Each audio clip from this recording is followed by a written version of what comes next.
Hey, Casey. Awesome. So I apologize in advance. My main screen is broken right now, so I'm looking sideways, but I promise I'm looking at you.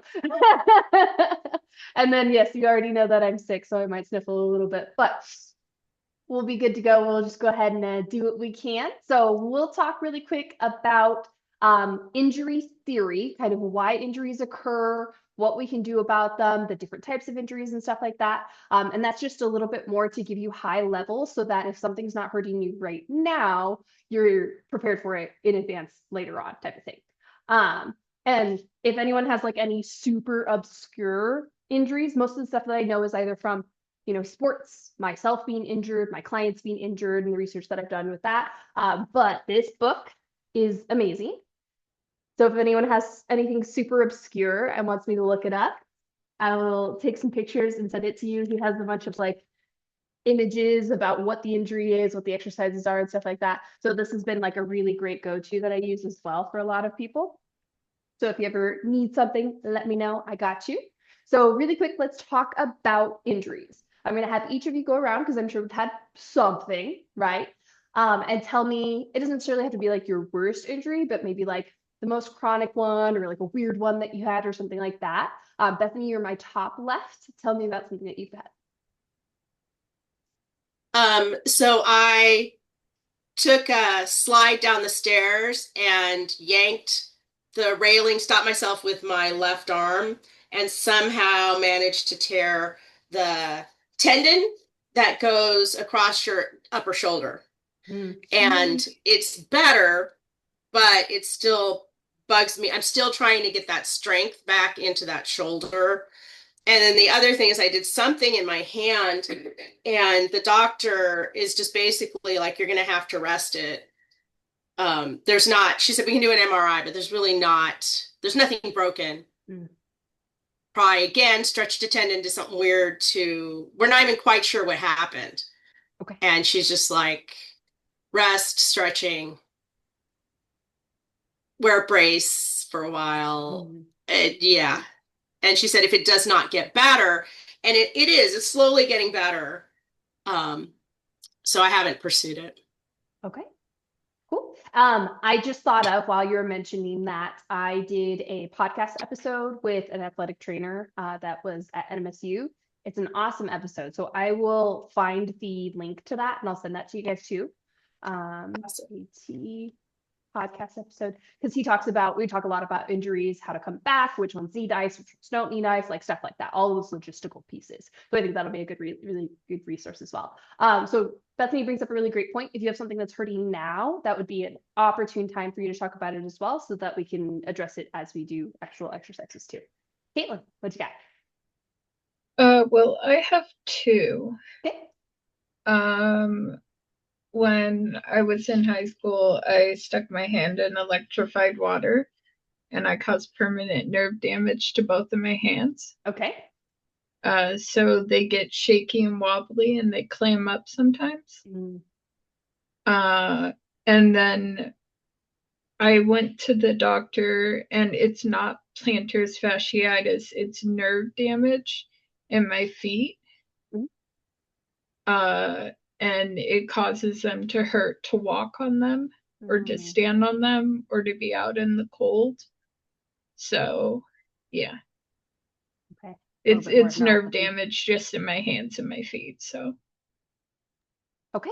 And was that from the water as well, or was that just unrelated? that was unrelated. Okay. They're just both nerve damage done to my farthest limbs. So, Okay. And that one's a little bit trickier. That one's harder to resolve, right? But we can definitely go over some stretches and stuff for sure. Okay. And obviously, I'm not a physical therapist. I feel like I should say that out loud for disclaimer reasons. So this is just based off my experience.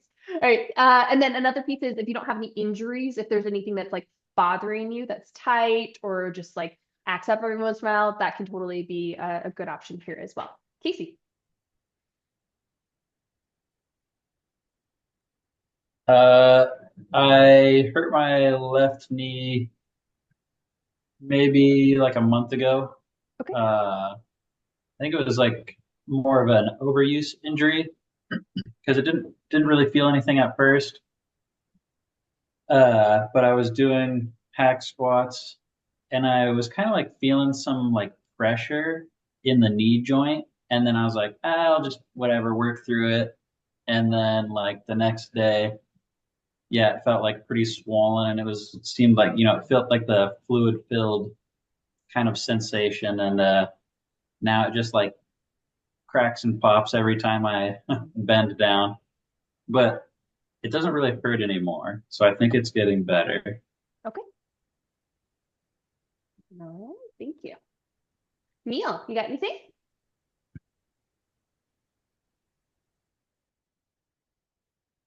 Hey Michelle. Yeah, I have a couple. The biggest one I'm dealing with right now is a shoulder injury, and I think it comes from like some kind of spine misalignment.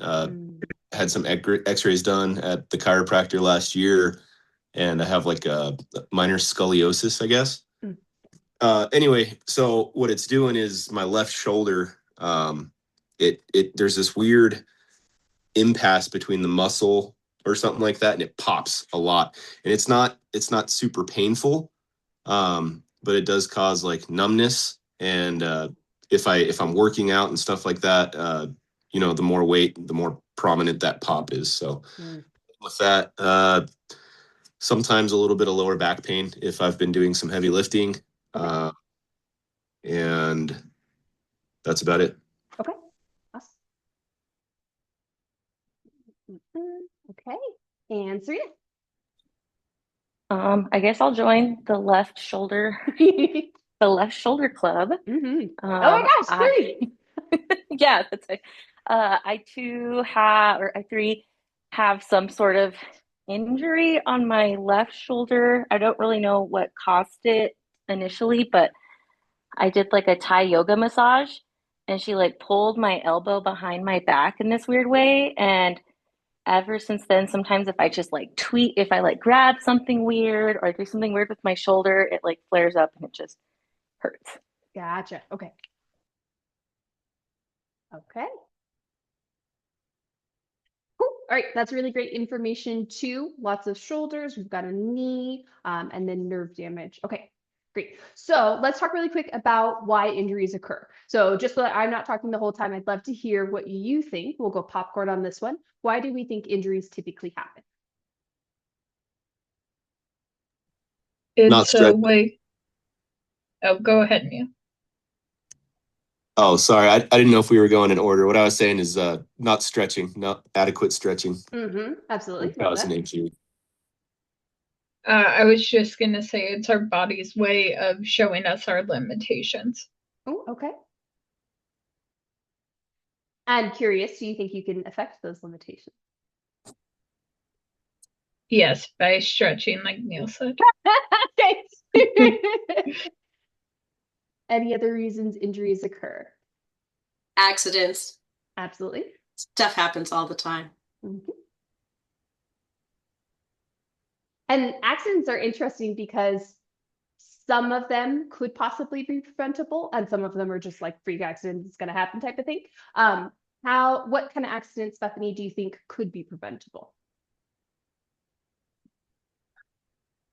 Well, there's just being a dork, I guess. I think about accidents that maybe are not preventable, where you have, car accidents or anything where you have a sudden stop or go, or impact. And sometimes it's as simple as watching where you're walking. Yeah, absolutely. And there's a term for that too, to some extent, right? Sometimes it's just being distracted. But there's a term for that too called proprioception. It's your body's awareness in space. And that is actually something that you can work on, right? Is being more aware, like being able to use your peripheral vision a little bit more. So yeah, absolutely. Great example. I think I heard you say something about like a tight muscle is a weak muscle. Yes. Oh my gosh. Yes, ma'am.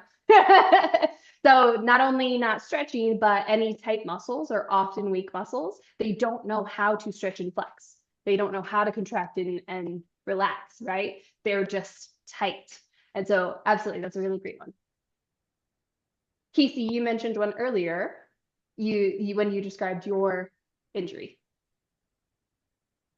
Yeah, I guess that was my theory on it. Was that it was more of an overuse injury because I was trying to make sure to do form properly and everything like that, but then I kind of got maybe a little overzealous, and because I was doing hack squats like twice a week for like 12 weeks in a row, Okay. and then that's when it started bothering me. Okay. So yeah, maybe insufficient uh, recovery time. Ooh, okay. That's a really good specific. I like that. And especially like sports, or if you're into like any type of hobbies where you're doing the same things over and over again, right? That can be a big issue. I know a lot of people, like pitchers and stuff, will have issues with their shoulders, their elbows, right? Because they're doing the same things over and over. Absolutely.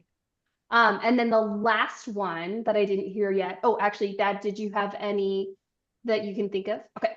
So the last one that I didn't hear was also instability. So Neil, you kind of Hey, mentioned, Michelle. hey, oh, did you? I have one. Um, so I have neuropathy on the bottom of my feet and knee problems. Mm-hmm. And when we were at Costa Rica, I found that my sandals did not bother my feet as much when I walked on them. Okay. So we walked all over town in sandals that I hardly ever wear. Okay. And as a result, at least this is my theory, is that I started having knee problems after that on the outer side. Which knee? Both knees. Okay. And so my thought is changing to the sandals put my knee in different positions. And so I aggravated my knees by changing gear. Mm-hmm. Absolutely. Cool. And that actually goes right along with what I was saying about that instability piece, because more often than not, that is due to some type of weak muscle working its way up or down the chain, right? And so even though the sandals probably felt better in the moment, maybe your feet weren't strong enough to be able to actually handle that little support, right? Over time. Absolutely. Great point. Thank you for joining. Okay.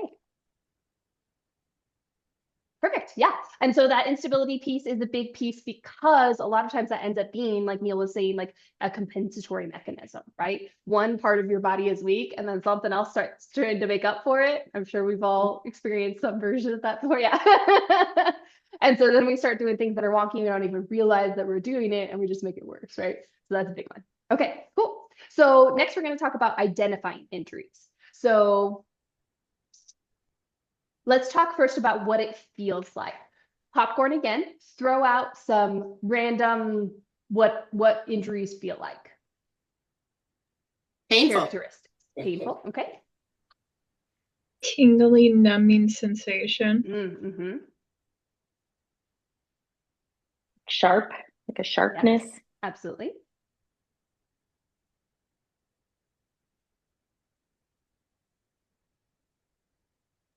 Swollen. I get a lot, swollen, absolutely. I get a lot that are like naggy, where you're like, it's not right. You know what I mean? I had the Achilles heel problem for a while, Mm-hmm. and it feels like when you go to walk, it's like grabbing at the heel or something, and then you have to like limp along like you're 97. Oh, and that's feeling better? Oh yeah. Okay, awesome. Okay, so I love the word sharp because sharp and dull, those are two kind of different ones, right? Sharp is going to be anything that's like immediate. Oh, I move this direction, it tweaks or whatever. Dull are usually the ones that are a little bit more like chronic. There might be something like an underlying issue that's closer to the joint. What's another one? Oh, depending how long it lasts is another characteristic. So if it's just something small and then you move, typically that's going to be something that is more of an instability issue. So if you have something that's really tight on you, but then you go for a walk and it feels better, so that's going to be either a weak muscle or a tight muscle. And so those ones are the ones that we can actually work on strengthening in order to make sure that they don't hurt when they're at rest too, if that makes sense. Okay, cool. So then the two different categories are acute and chronic. Have we heard of these before? And do you know what the difference is? When is And- lasting over a long period of time. Mm-hmm. Yeah, acute is like it just happened. Absolutely. Yep. And so can any injury be acute or chronic, or are those distinct injuries? No, it can go from acute to chronic. Mm-hmm. Absolutely. And usually the acute ones, depending on the injury, are going to be a little bit more severe feeling, right? They yell at you a little bit faster, and those are the ones that you want to take care of a little bit quicker. So we talked about reducing inflammation and stuff like that. So we'll talk really quick about like prevention and general methods, and then we'll hop into our actual exercises. So for prevention, what can we do to prevent? We talked about stretching. What can we do to prevent injuries, generally speaking? Strengthen as well. And Absolutely. strengthen weak muscles. Absolutely. Kind of like build up that resilience piece, right? Yep. Like someone else said, recovery time. Mm-hmm.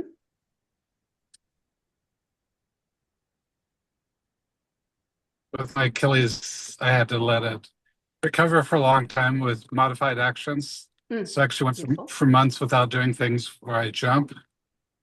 And I just started jumping again yesterday. So I just have to watch it.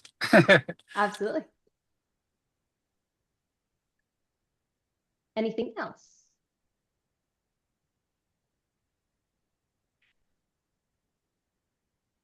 I just had a client ask me the other day, and I'm going to ask you guys and have you answer.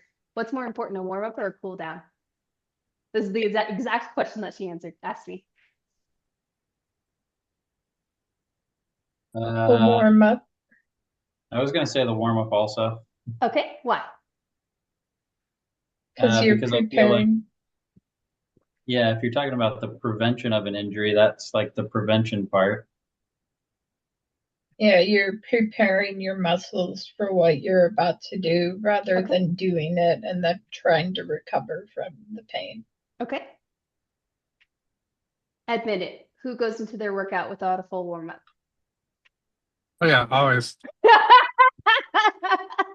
Okay. What about cool down? What is the purpose of cool down?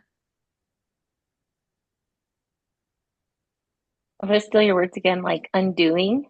And I was to say I thought maybe cool down was more important. Ooh, yes. Why do you think cool down's more important? Sorry,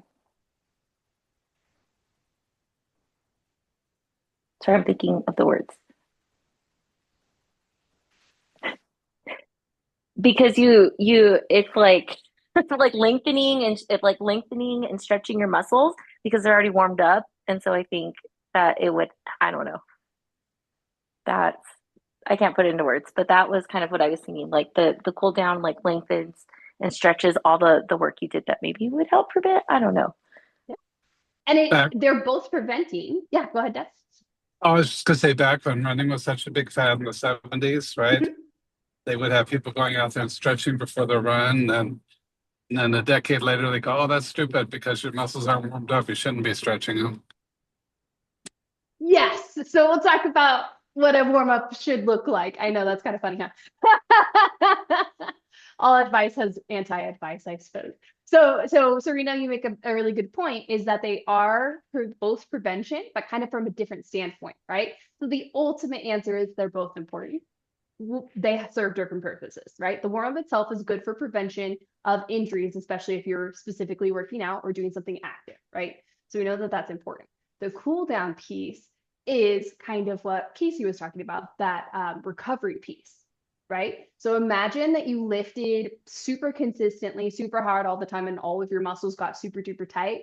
And then you never ever cooled them down, never ever stretch them. They're just going to get tighter, right? And then everything starts pulling, but you probably have some weird compensations. So that's kind of the undo piece that you were talking about, right? We're taking everything that we're working, and so you guys know that when we work out, we like make these little micro tears in our muscle.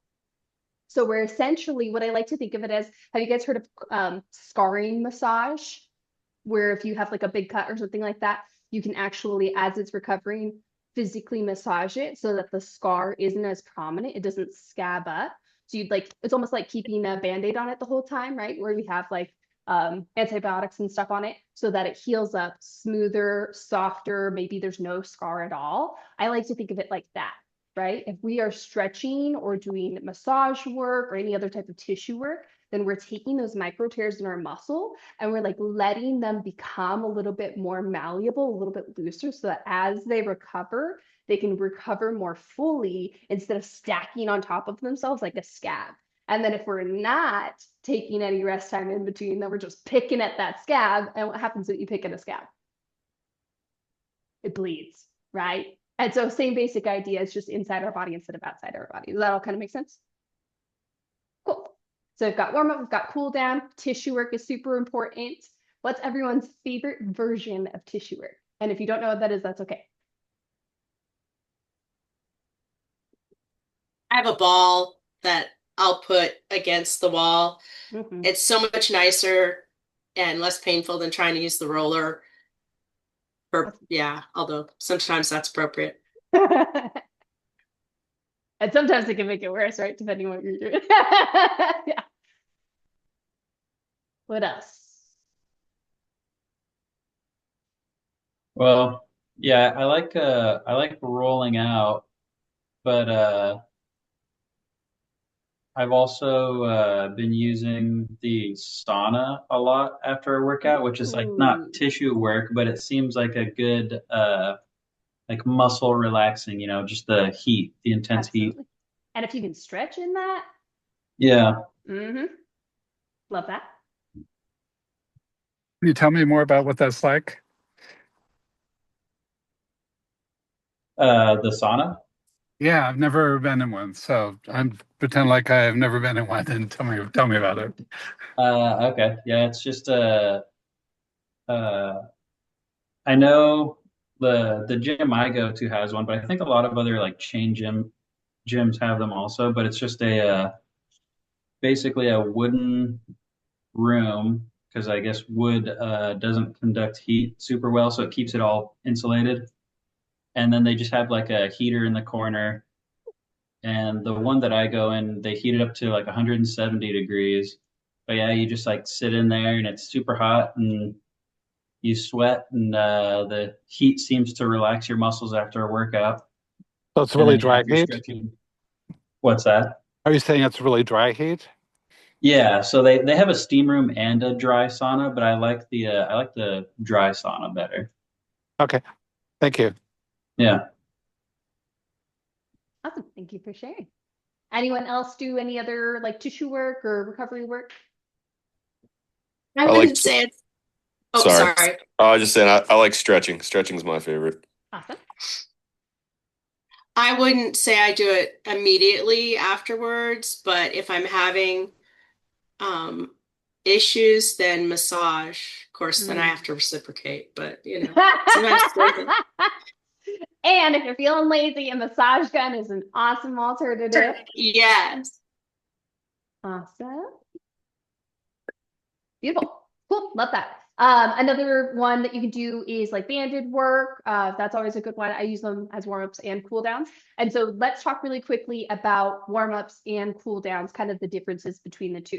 So this is going to be to your point, Dad, about stretching before you're running and stuff like that. Does anyone know what the two different types of stretching is? Well, static stretch is what they were warning against. Absolutely. Do you know what the other one is? Active stretching. Yeah, active or dynamic stretching, right? And so what's the difference between the two? Casey, what does an active stretch look like? You are moving through a stretched position rather than just holding a stretched position. Absolutely. Serena, anything to add there? No, I think he said it nicely. Perfect. And then, Dad, what would be, it seems a little obvious at this point, but what would be a static stretch? Static stretch, like things like when they were holding up their leg and just using that to try to pull the muscle when the muscle is not warm. So why do we think that a static stretch would not be appropriate pre-workout? Because your muscles, in order to grow and do their things and stuff like that, they need to be warmed up. There's nothing wrong with a static stretch. You just don't want to do it when your muscles are cold because it can cause more damage than help. Yeah. Anyone else have anything to add there?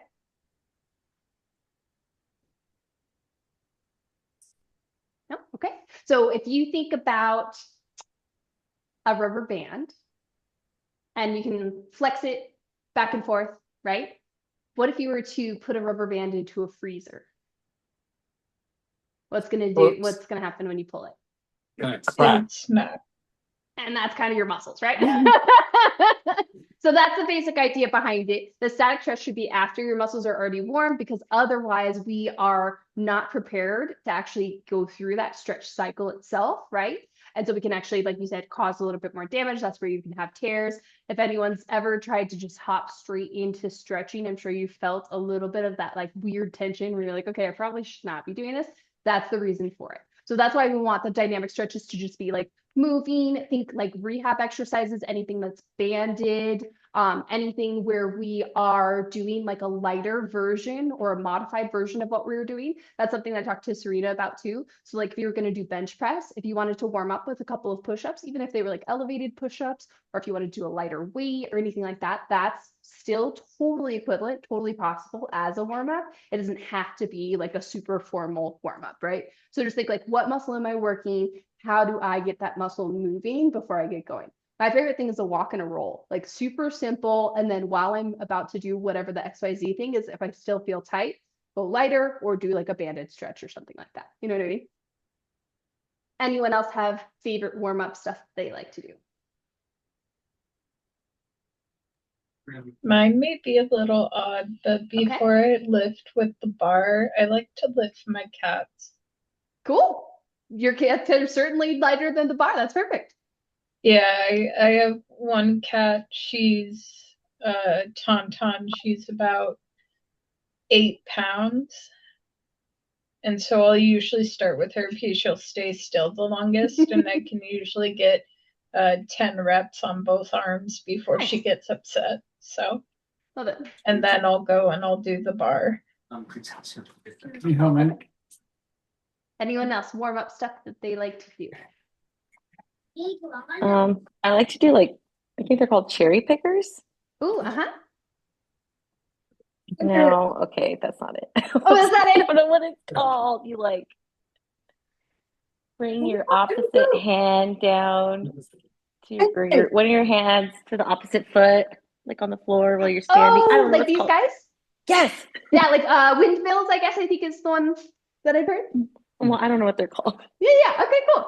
Absolutely. That's That's good. those and like arm circles. Mm-hmm. Yes, love me some arm pumps, arm circles for sure. Anyone else?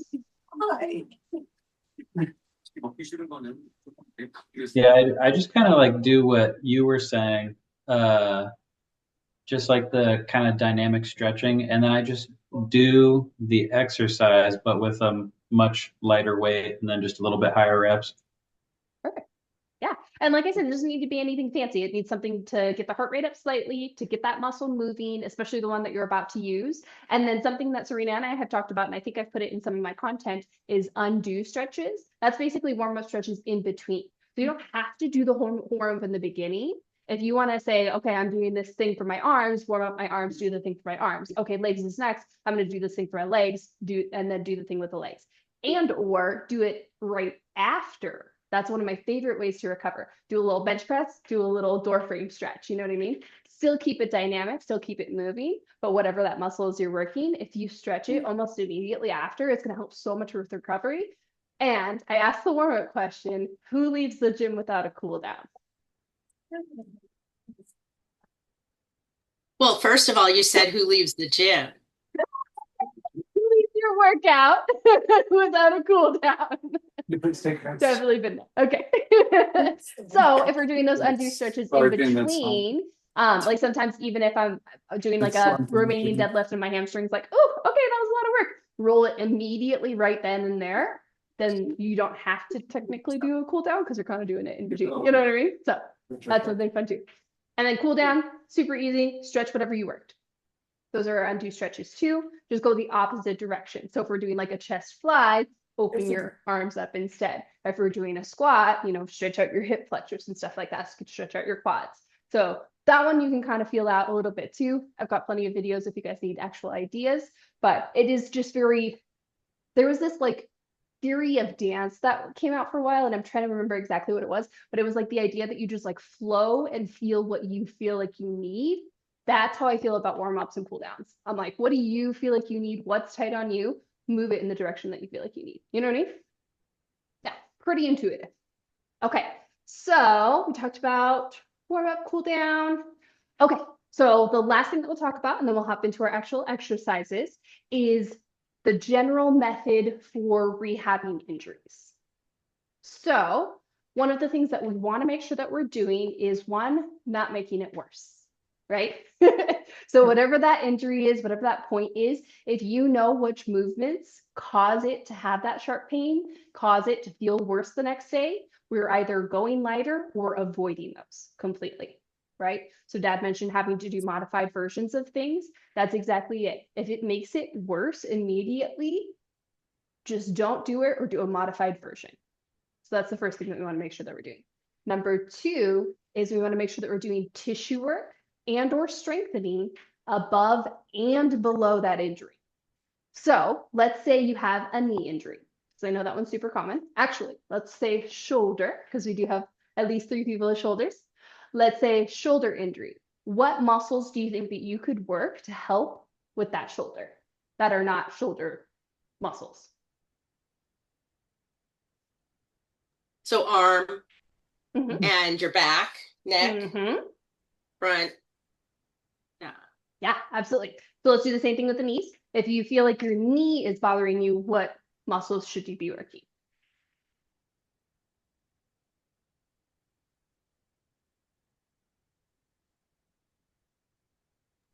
Come on, guys, you know Quad. body parts. Yeah, okay, quads. Quads.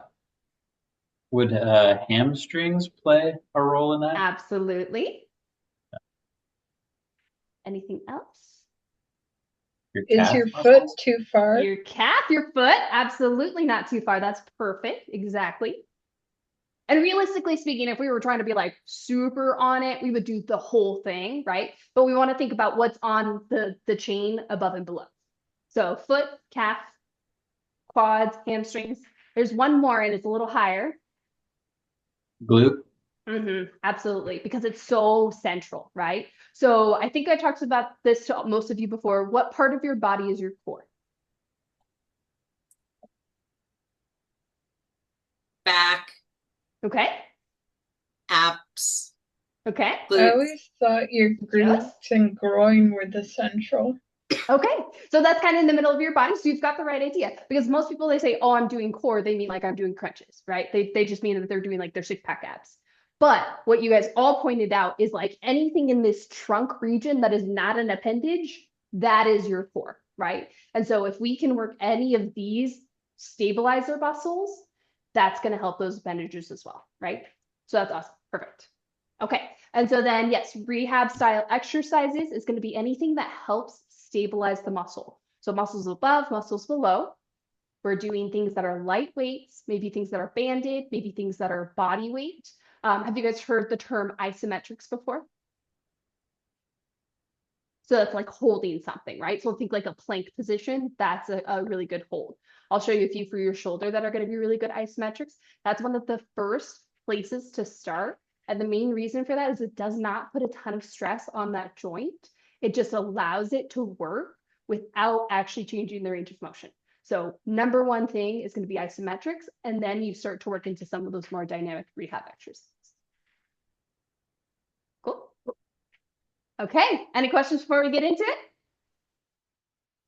No? Okay, perfect. I didn't expect to do 3 for 40 minutes, but I do think that that was important, and I think hopefully it gives you a better idea so that you can be prepared. So let's go ahead and hop into it. If you're able to stand up, go ahead and stand up. We'll work through some shoulder stuff, a couple of knee things. What else did we have? Probably feet and or hands. I think that was most of it. So let me know if I missed out on something. So go ahead and stand up if you can. If you have equipment, awesome. If not, no big deal. We are going to start with our shoulders first. So one of my very favorite shoulder exercises is going to be an external rotation. Now, the main reason that I like external over internal is a lot of people have shoulder impingement issues, right? So we've got like this ball and socket joint here. It gets really crowded here. And how do we spend most of our days if we're really going to admit it? Right? Computer, phone, whatever, book. So the more that we can open this, the better, right? And so that's why I like things that like open, keep things nice and big. So I'm going to do it with a band. You can do it up against like a wall, desk, anything that you have. So we're going to talk about the isometric piece first. So again, remembering that it's something that we're holding. So if we have a band or the wall or whatever the case is, for the isometric, we are pushing out and we're holding. One of the most important parts, one of the most important features here is that your elbow is tucked, because if you pull your elbow out, then we're actually just using your shoulder itself. We're not using those back deltoid muscles. We're not using those lats, right? So we need to go ahead and keep that elbow tucked and then push, and then we're holding that outer position. So if you're against a wall, you're doing the same thing, right? Pushing outward and holding. Push as hard as you very possibly can. Tell me when it starts hurting. External rotation. Tell me when you start feeling it. So Dad, if you're against a wall, we'll pretend this is my wall. Hopefully it doesn't fall over. Elbow at 90 degrees, body nice and close. And then you're trying to push outward with that hand. And do it from the wrist instead of from the elbow. So Dad, scoot back a little bit. Yep. And then try to push the hand out. Push it out. Like you're trying to rotate it and push the wall away from you. Anyone feeling that? My bicep. Okay, in your bicep. Anyone feel it anywhere else? Feel it in my back. Okay, what part of your Upper back? back. Between my shoulder blade and spine. Heck yeah, that's what we're going for. Oh, that's weird. I feel it like in my L1 or L2 kind of thing. Okay, all right. Anyone else? Feel free to do both sides. My shoulder it's kind of hurting, and it feels good. Oh, good. Okay. And that's a big thing too, Serena, is if you feel like your whatever is hurting before you're about to do the workout that you know probably is going to bother it, do these types of warm-up exercises first, because it turns on those stabilizers so that you're less likely to feel the injury when you actually do the exercise. You know what I mean? Yeah. So where we're mostly trying to feel it is like these rear delt, kind of teres minor, teres major. Are you starting to feel it, Casey? Yeah. And if you hold it like 10, 20 seconds, 30 seconds maybe. Caitlin, did you feel it at all? Yeah? Okay. So that's one of my favorite ones. The next one is a face pull. This one you do technically need equipment for, but you can also use like a towel or something if you've got one. So thumbs around, hands around, anything like that, whatever you want to do, whatever's most comfortable. But what we're doing is pulling the shoulder blades back and together. So we're trying to squeeze in between and hold those muscles, scapulas together. So think elbows high, elbows a little bit higher. Yeah, there we go, Bethany, good. You can even take, like I said, like a towel or anything. Here we go, sweatshirt. That's the cool thing about isometrics. We don't need a ton of tension. We just need to pull. There we go, beanie, I like it. And we're squeezing those muscles together. Tell me when you start to feel it. Yeah? Like pretty quick, right? It doesn't take a whole lot. If you don't rip your beanie. And so that's another important piece too, is it is helpful to understand which muscle you're trying to work, because that creates that mind muscle connection, right? We're like, okay, this is the one that I want to hit. And then when I pull it, I make sure that I'm accentuating that muscle, right?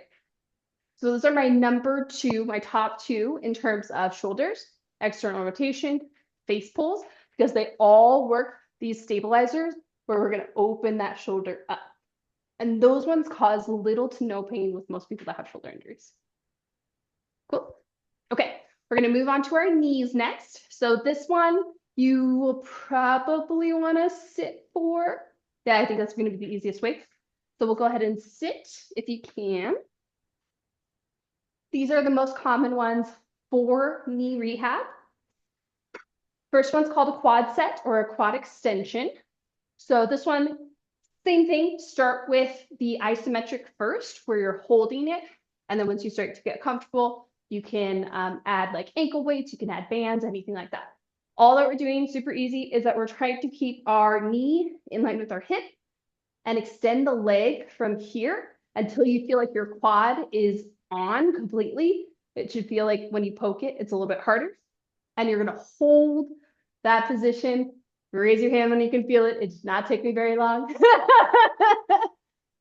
Yeah, okay. So we're holding that. And technically, same thing. You can do reps. It's a little bit harder if you put like a circle band around your feet. So we're extending through that circle band or anything like that. So go ahead and do a couple on each side. Hold for 10, 20, 30 seconds. Okay, so toe pointing up. Good question. That doesn't matter a ton, but if you flex the foot, it does engage the lower quad a little bit more. So I typically like toe up. Good question. And the hard part is actually sometimes keeping that leg high, right? Down here, easier. Up here, harder. And we're going to figure that out with our next exercise. Yeah, I can't even get my leg up there at all. Okay, there we go. Way down, like halfway up. All right, well, we'll take what we can get. Did you still feel it in the quad? Yes, but in particular, right above the knee in the back. Yeah, oh, like in the hamstring almost, right above the knee? Yeah, I guess so. And so that's a really important point is the hamstrings, Casey mentioned that earlier, are really important because they actually do help with knee extension. So I know that feels a little bit weird because they're straightening, right? But they do actually, the stronger they are, the better your knee health is usually going to be too, because it inserts right behind that knee. Okay, so then this next one is a leg lift. So same basic idea, except instead of trying to concentrate on squeezing this quad as hard as we can, you're trying to lift the leg as high as you can. So it doesn't have to be quite as straight, but you're trying to like lift it up. This is for your hip flexors. So those muscles that get really tight when you're sitting throughout the day. Anyone feeling it already? Anyone have a tendency to want to lean back? Yeah. So that's technically cheating. If you're feeling spicy and you want to sit on the ground and try it, you're welcome to do so. That makes it harder to lean back. The goal is mostly to keep your chest upright. So even if your leg only comes up a little bit, we're still working that hip flexor. The higher, the better. Same thing, isometrics, then do some reps. So is using a support for that a bad thing? If you need to, you can, and that's a modification. And then eventually, as you start to get more comfortable with it, you'll want to have no support. Is it more important to have height or to have your legs straight? More important to have height. And that's a really great question. So the leg straight extends and actually creates more weight that you're lifting, if that makes sense. So if you think about like a arm lift here versus an arm lift there, that's going to be harder, right? Same basic thing with the leg. Good question. So we've got our quads, we've got our hip flexors. Hamstrings are the next one. Tons of options for this one. Most of them are lying down. So the easiest standing up one is a circle band around your ankles, or your feet, excuse me. And doing basically booty kickers. One thing that a lot of people do when they do this is that they tend to lean forward, and that actually negates a lot of that range of motion, right? And so we want to try and keep that chest up, keep the hips in line, bring the heel as high as we can. Another really great option is if we're going to do it on the ground.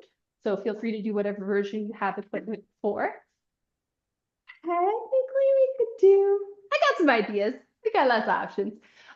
Any type of glute bridge variation is going to help with the hamstrings, but the straighter the legs, the less glutes, the more hamstrings. Has anyone tried a straight leg glute bridge before? Straight leg glute bridge. Uh-huh. I've tried like the walkouts where you like walk your Dude, heels those are out. so good. Walkouts and the one with the stability ball where you like pull your heels in. Those are awesome. Nordic curls are awesome. Were you going to try it? I can figure out what it is. Okay. So you'll lie all the way on your back. Legs are straight. Keep your abs tight. Lift your hips up as high as you can. You'll be on your heels. Push your heels into the ground. Without bending my knees, huh?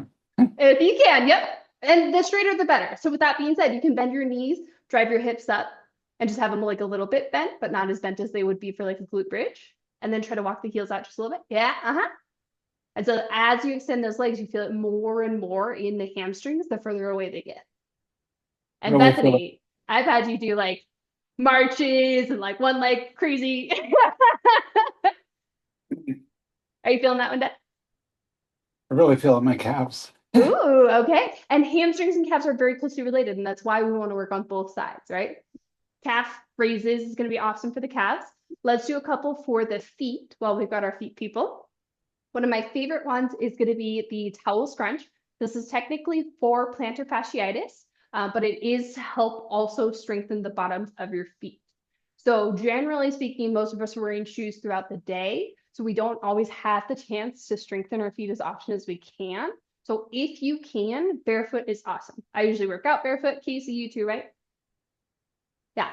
So that's a really great way to be able to practice it. And we can talk a little bit about that too. But if you've got, again, towel, sweater, whatever you've got, go ahead and grab that. So for the towel scrunch, what we're going to do is we're going to place whatever we have on the ground. You can do this standing or sitting, but I think standing is a little bit easier. You're going to place your toes right on the edge of whatever it is you have. And then we're going to pull them by scrunching with your toes. So we're actually pulling it underneath and we're contracting that toe each time we're pulling it. The longer the towel, the harder it is, right? So that's a really great one. Another one is a plantar fasciitis stretch. So if you have something to stand on, this is a little bit easier, like a fireplace, stair, anything like that. So you're going to be on the edge. Hopefully I will not fall. And then you're just going one heel down as low as you can. One heel is relaxed. So kind of bend one knee, straighten the other. But we're trying to push this down. This one's an awesome one to stretch those calves out. Plantar fasciitis, any other ones? Any type of toe dexterity that you can do. I know that sounds a little bit weird. Does anyone know if they can spread their pinky toe? Have you ever tried? I can. Yeah, okay. Yes. Yes, okay. Can't do it independent. Okay, yes, that's a good point too, right? So being able to lift any of your toes, being able to spread the toes out far enough, that's a really great way to actually strengthen them. And it's pretty, like, you can just do it while you're chilling, right? And so the number one way to work your foot strength is actually an isometric as well. So let's go ahead and stand for this one. You do not need any equipment. Sorry, guys, I feel like, okay, go. So is rooting. Now, this is something that we've talked about before in terms of like how we're lifting, but you can also use it as a warm-up exercise and as a stabilizer exercise. And if Harold's here, I think this would be a really great one for him as well. So what we're going to do is we're going to lift up your toes. We're going to spread them out as far as you can. Same thing we just talked about, trying to get that pinky toe to be spread. You're going to place each of your toes. I like to go pinky into big toe, but doesn't matter too much. Place each of your toes into the ground. While we have them spread, you're going to try to, this is a weird way to describe it, suction cup the floor. So what I mean by that is spread your toes out. We're not scrunching them. Spread your toes out, but pull the inner arch of your foot up while you're spreading your toes. What you'll notice is that, I'm going to over-exaggerate it, your knees will drive out slightly. We're going to feel more tension on the outsides of the toes. You might feel more of an arch on the inside of your foot. And where we really want contact is ball of the big toe, ball of the pinky toe, and heel. Everything else is suction cup pulling up. Who feels it? Okay. And now try to hold that. And so if this is something that you can implement, again, if you're working out barefoot, that's super helpful. If this is something that you can implement while you're lifting, oh, this is so much nicer in person where I can push somebody. I'm like, okay, do it, but then they'll try and push you. But if we can implement this while we're grabbing the ground with that like same rooting, grasping pace that we just talked about, then as you're squatting down, we already have more tension loaded up on all of those muscles, right? We're not loose, we're not going on your ankles or anything like that. we're like glued to the freaking ground. Oh my gosh, can I use you guys really quick, Bethany, Harold, since you're together? He's coughing again. He did it. Okay. Yeah, he does. I think that's one of their. Well, you taught him that. Yeah. She showed me that. Oh. Do you feel the difference, Dad, when you're doing it with the? Yeah. Yeah. Mhm. Does it feel more stable? Yeah, I guess so. Okay. Cool. Because your toes are for stability, right? Isn't that what they're for? Yeah, and if we scrunch them, we don't have that stability anymore, right? So that's why we need them to be spread out.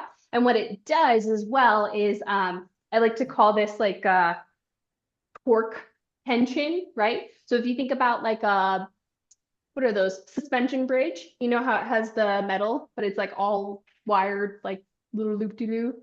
Sorry, I don't have words for that.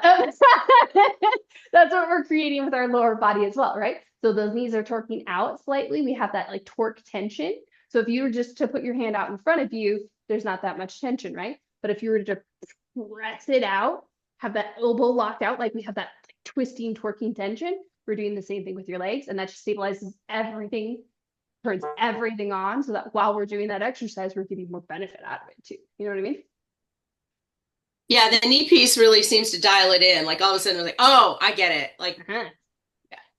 And the knees out slightly activates the like outer glute, that glute knee, and that's a muscle that is weak on a lot of people. So any of the like abductors, excuse me, clamshells, all that stuff. If you ever feel, that's the one. So that definitely helps there. I feel it in my glutes. Yes, good. You should. And that's the point. That's the weird thing about working out is like, yeah, you're working XYZ muscle, but can you feel it in almost all of your muscles? Because that's kind of the goal, right? We want to get the most bang for our buck. So the more muscles that we can turn on, the better, right? And so that's something that I think a lot from bench presses and stuff like that. I think a lot of people just kind of relax their lower body, right? They'll just be here and they're chilling all in the arms. But if you can plant your feet, grab the ground, squeeze the glutes, like my whole lower body is now engaged, that gives me so much more benefit, so much more power through that exercise, right? Cool. Yeah. Okay. We only have a couple minutes left. We got shoulders, we got knees, we got feet, hands. Caitlin? Yeah. Anyone else have anything else we didn't address? We're doing pretty good on time. This is cool. Okay, cool. Okay, so for hands, the neuropathy piece, unfortunately, you're likely to not regenerate the nerves at this point. We understand that. What we can do is reduce the tension and pain that you feel by working our way up. So one of my favorite hand exercises is actually a forearm stretch or a forearm massage. So what we're going to do is we're going to take our arm, you're going to put your thumb right into this beefy muscle at the top. There's this muscle, there's a muscle below it, and then there's this groove. When you find the groove, you will know that you found the groove. You're going to work your way up and down, maybe little baby circles. Anyone feeling tension there? Yeah. Right? Like a little uncomfortable tension. Once you find that spot, open and close that hand. oh, all the carpal tunnel and tennis elbow. Right? And technically you can work your way up this one and in the inner one, but that is the number one spot that's tense on most people, is right in between that groove. That's one of my favorite ones. Feel free to do both sides.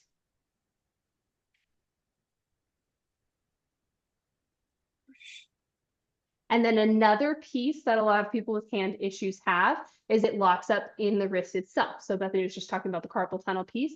So what I like to do is try to create more space here. We've got a few different options for this. I'm going to show you two in particular. One is literally simply pulling. So I'll marry my hands like I'm saying, please, you're pulling away, creating some space, and then moving it around. And then same thing, pull with the other hand. Anyone get any pops, cracks? Yeah. And you can do that too. This is kind of a weird one, but you can pull it away and then flip it up That creates a little bit more space in that joint. And that's what a big piece of this is, right? It's just the joints themselves maybe aren't moving. Lotion is motion, right? So we want to lubricate those joints by moving them as much as possible, in as many directions as possible. So that's a big piece of it. And then some of them are just crowded. So we just want to give them some space. And then the last one, which is equipment, but I'll show you anyway. It's going to be with a band. Connect it to something, wrap it around your wrist, pull, and then you'll kind of lift that hand up or down. But the band itself is kind of what I call joint distraction. That band itself creates that same tension, and it allows you to give it a little bit better stretch with the other hand. Okay. Anyone have any other ones that they want to bust out real quick? Or are you feeling pretty good? Do you have anything for like thumbs specifically? Yeah, anywhere in particular on your thumb. I know that sounds weird because it's just your thumb, but Yeah, like sometimes like kind of like at the base of the thumb, I just get like pain in there. Mhm. Absolutely, yeah. So that is going to probably be the thumb pad itself. So the two that usually help the most is the pull and down. This one's a little uncomfortable, but try to distract it a little bit and then pull it down and away. Yep. So that's one of them. And then the second is, again, self-massage. Take your thumb to the thumb pad itself. I like to go from the top because that gives me a little bit more dexterity. And you're pressing down into that thumb and trying to reach away with the other thumb. You can also do this with a lacrosse ball on the wall, so you can get a little bit more tension, maybe even on the ground. But that thumb pad in itself is going to be the main reason that you're feeling that tension. And you can do things like banded extensions, so like put a literally rubber band between your two fingers and just extend them out as far as you can. Because usually when what that comes from is gripping, right? Think farmer carries, anything like that, where you're holding on to stuff. That's where we contract this, so we need to extend it instead. That's that undo piece. Great question. Anyone else?